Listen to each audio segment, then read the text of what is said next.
بسم اللہ الرحمن الرحیم۔ بہقی نے ابن محمود سے روایت کی کہ میں ابن عباس رضی اللہ تعالیٰ عنہ کے پاس بیٹھا تھا کہ ایک شخص آیا اور کہا کہ ہم حج کے لیے آئے ہیں اور راستے میں ہمارا ایک ساتھی مر گیا۔ ہم نے اس کے لیے قبر کھودی تو قبر میں ایک کالا سانپ بیٹھا نظر آیا۔ ہم نے وہ جگہ چھوڑ دی اور دوسری جگہ دوسری قبر کھودی۔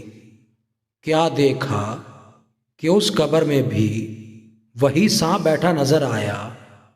پھر ہم نے تیسری قبر کھودی تو اس میں بھی وہی سانپ نظر آیا۔ ہم حیران رہ گئے اور اب آپ کے پاس آئے ہیں کہ کیا کریں۔ ابن عباس نے فرمایا، تم سانپ کے پاس ہی اسے دفن کر دو۔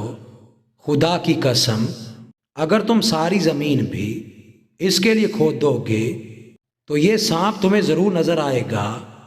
چنانچہ ہم نے اس کے لیے ایک قبر کھود کر سانپ کے پاس ہی اسے دفن کر دیا، اور پھر واپسی پر اس کی بیوی سے اس کے حالات دریافت کیے تو پتہ چلا کہ وہ آٹے کا سوداگر تھا اور آٹے میں لکڑی کا برادہ ڈال کر بیچا کرتا تھا۔ ہمارے پاکستان میں بھی اس قسم کے سوداگر پائے جاتے ہیں، انہیں اپنے انجام کی فکر کرنی چاہیے۔